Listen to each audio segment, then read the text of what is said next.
Alhamdulillahirabbil alamin. Wassalatu wassalamu ala nabiyyina wa habibina Muhammadin wa ala alihi wa ashabihi ajma'in. Amma ba'du. Ma'asyiral muslimin rahimakumullah. Pernahkah kita berpikir, pernahkah kita merenung bahwa dalam kehidupan kita sering mengalami banyak permasalahan, banyak hal-hal yang kita lalui dalam kehidupan, yang di situ kita membutuhkan pertolongan dari Allah Subhanahu wa Ta'ala, tapi kemudian karena kelemahan dalam diri kita justru menyerahkan penyandaran diri kita atau ketergantungan kita kepada selain Allah Subhanahu wa Ta'ala. Barangkali kita akan menyangkal, atau kebanyakan dari kita akan mengatakan tidak.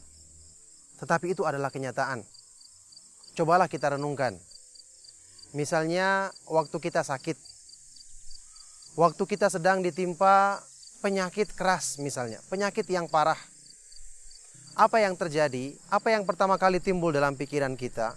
Bukankah kita berpikir, dokter mana yang kira-kira bisa menyembuhkan saya? Dokter spesialis apa yang bisa segera saya hubungi untuk saya berkonsultasi dengannya?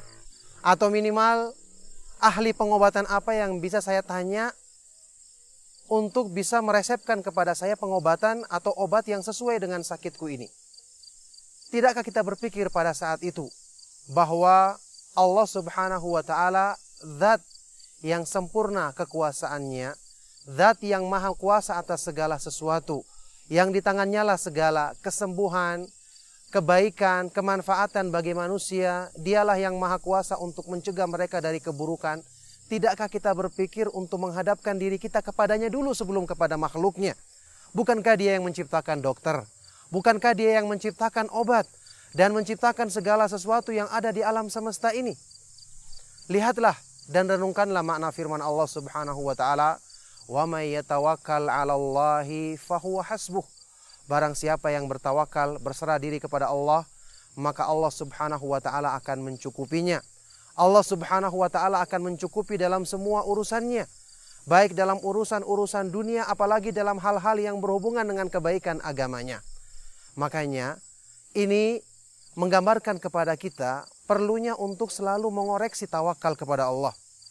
Perlunya untuk selalu memperhatikan bahwa penyandaran hati kita kepada selain Allah dalam kondisi-kondisi yang kita butuh pertolongan seperti ini, menggambarkan bahwa iman kita lemah, menggambarkan bahwa pengetahuan kita tentang sempurnanya kemahakuasaan Allah, sempurnanya keperkasaannya, sempurnanya kekuatannya, itu lemah dan perlu segera dibenahi. Karena kalau kita sungguh-sungguh bersandar kepada Allah, menyandarkan segala urusan kita kepadanya sebelum kepada makhluk, waktu kita sakit, yang pertama kali kita ingat adalah Allah Subhanahu wa Ta'ala. Waktu kita butuh pertolongan, kita butuhkan bantuan, kita sedang kesulitan dalam hal ekonomi, uang misalnya, yang pertama kali kita ingat Allah Ar-Razzaq yang maha pemberi rezeki. Yang pertama kali kita ingat Allah Al-Fattah yang maha pembuka pintu-pintu kebaikan bagi manusia, yang maha membukakan jalan-jalan untuk kemanfaatan bagi mereka, yang maha mampu untuk mencegah kemadaratan dari mereka.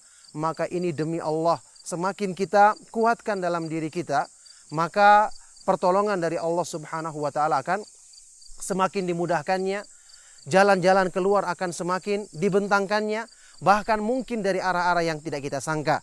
Allah Subhanahu wa Ta'ala berfirman dalam Al-Qur'an, "Wa may yattaqillaha yaj'al lahu makhraja wa yarzuqhu min haitsu la yahtasib." Barang siapa yang bertakwa kepada Allah Subhanahu wa Ta'ala, maka Allah akan berikan baginya jalan keluar, dan Allah akan memberikan untuknya rezeki dari arah yang tidak disangka-sangkanya. Coba kita perhatikan, kaum muslimin rahimakumullah. Dalam sebuah hadis yang sahih, Rasulullah SAW mengajarkan kepada kita makna dan fungsi dalam bertawakal kepada Allah yang benar, dalam hal memenuhi segala yang kita butuhkan dalam urusan-urusan kita. Ketika kita keluar rumah, Rasulullah SAW mengajarkan zikir yang disyariatkan untuk kita ucapkan. Yang ini di samping mendapatkan pahala karena mengamalkan zikir yang sesuai dengan sunnah Nabi SAW, ternyata manfaatnya pun sangat besar. Bagaimana itu? Rasulullah SAW mengajarkan zikir untuk keluar rumah.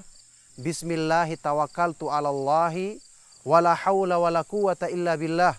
Dengan nama Allah, aku berserah diri, bertawakal kepada Allah, dan tidak ada daya dan kekuatan kecuali dengan pertolongannya.